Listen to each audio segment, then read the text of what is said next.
करण के मुंह से प्रीता का नाम सुनकर आ गई निधि करण के पास और निकालेगी निधि करण पर प्रीता के नाम का करण पर गुस्सा और करण करेगा निधि के अतीत के सबसे बड़े राज का खुलासा। जी हाँ दोस्तों, कुंडली भाग्य के आने वाले धमाकेदार एपिसोड में जब करण पलकी को याद करते हुए अपने मन में प्रीता का नाम लेगा और करण अपने मन से बात करते हुए अपने मुंह से कहेगा कि आज ये लड़की पलकी को देखकर मुझे अपनी प्रीता की याद आ गई। मेरी जिंदगी में वो एक ही थी प्रीता जिसने मेरी पूरी जिंदगी बदल दी और आज भी मुझे प्रीता की कमी खलती है और महसूस होती है। तभी करण के मुंह से ये सब और कोई नहीं बल्कि पीछे से निधि सुन लेगी और निधि गुस्से से करण के पास आकर करण को कहेगी, करण तुम्हें क्या हो गया है? जब देखो तब हर बार प्रीता प्रीता प्रीता। तुम्हारे मुंह से और तुम्हारी जिंदगी से कभी प्रीता क्यों नहीं जाती? प्रीता नाम की लड़की तुम्हारी जिंदगी में ऐसी कौन सी चीज है जिसने तुम्हारी जिंदगी को बनाया है? अरे करण, तुम्हारी जिंदगी को मैंने बनाया है। तुम सिर्फ मेरी वजह से अपने बिजनेस में इतना फोकस कर पा रहे हो और आज तुम इतने ज्यादा सक्सेसफुल हो तो सिर्फ मेरी वजह से,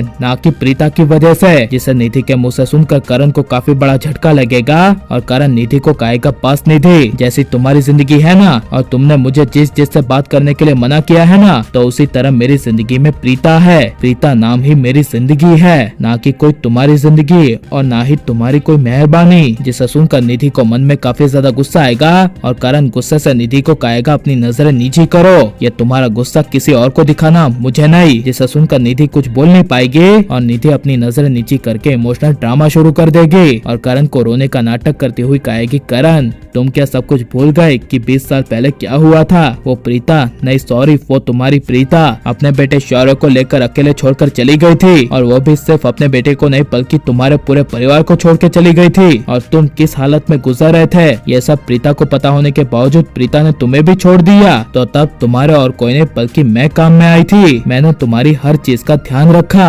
तुम्हारी दवाइयों से लेकर तुम्हारे पूरे परिवार का ध्यान रखा और शौर्य जो अपनी माँ के बिना अधूरा हो गया था उसे मैंने माँ बनकर उसे प्यार दिया और उसे मैंने इतना ज्यादा प्यार दिया और संस्कार दिया कि तुम आज उसे देख ही सकते हो कि उसने आज अपने दम पर अवार्ड जीता है। जिसे सुनकर करण हाथ जोड़कर निधि को कहेगा, पास निधि, तुम्हारी मुझ पर बहुत मेहरबानी, तुमने मेरे परिवार का ध्यान रखा, मेरा ध्यान रखा, इसके लिए थैंक यू, धन्यवाद। जिसे सुनकर निधि कुछ बोल नहीं पाएगी और करण के सामने कुछ भी बोले बिना चली जाएगी। और बड़े बाप की बिगड़ी हुई औलाद शौर्य को सबक सिखाने के लिए जब राजवीर पलकी को अकेले में ले जाएगा और पलकी को कहेगा कि इस बड़े बाप की बिगड़ी हुई औलाद को सबक सिखाना पड़ेगा, तभी यह सुनकर पलकी कहेगी, किसे? शौर्य को। तभी यह सुनकर राजवीर कहेगा, हाँ शौर्य को ही। शौर्य को अब मैं ऐसा सबक सिखाऊंगा कि वो अपनी पूरी जिंदगी भर याद रखेगा और आइंदा ऐसा दोबारा कभी गलती नहीं करेगा। जिसे सुनकर पलकी को काफी बड़ा शौक लगेगा और राजवीर शौर्य को सबक सिखाने के लिए शौर्य के पास जाएगा। और लेकिन जब करण को राजवीर शौर्य की लड़ाई के बारे में पता चलेगा और करण राजवीर शौर्य और पलकी के पास आएगा